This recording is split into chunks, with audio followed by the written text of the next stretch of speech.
Salam dəyərli izləyicilər. Sualımıza qeyd edirik ki, xəritədə rəqəmlərlə göstərilmiş dövlətlərin Fransadan fərqli cəhətlərini cədvələ əsasən müəyyən edin. Donanmasını Çanakkala boğazına yeritdi. Bu İngiltərə, Fransada hər ikisi yeritmişdi. Ona görə də burada birin Fransadan fərqli oxşar cəhəti ola bilər. Təyyarə tank istehsalına görə Almaniyadan öndə idi. Bunu deyə bilmərik. Cənubi Azərbaycanı işğal etmişdi. Doğrudur. Osmanlı dövlətinə baxanda üçlər İttifaqı tərəfindən müharibə qoşulmuşdu. Bəli, Fransadan fərqli idi. Ərazisində hərbi əməliyyatlar aparılırdı. Bu Orxuşar olduğu üçün götürmürük. Heç bir hərbi ittifaqa daxil olmamışdı. Xeyr, yanlışdır.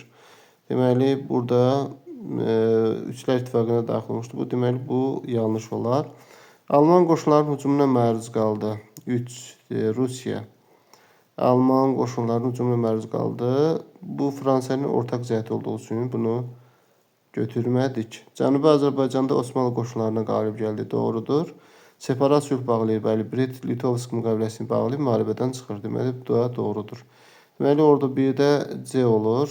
1-də C, 2-də A, 3-də B, C. Doğru cavabımız Y variantında göstərilmişdir. Diqqətiniz üçün təşəkkür.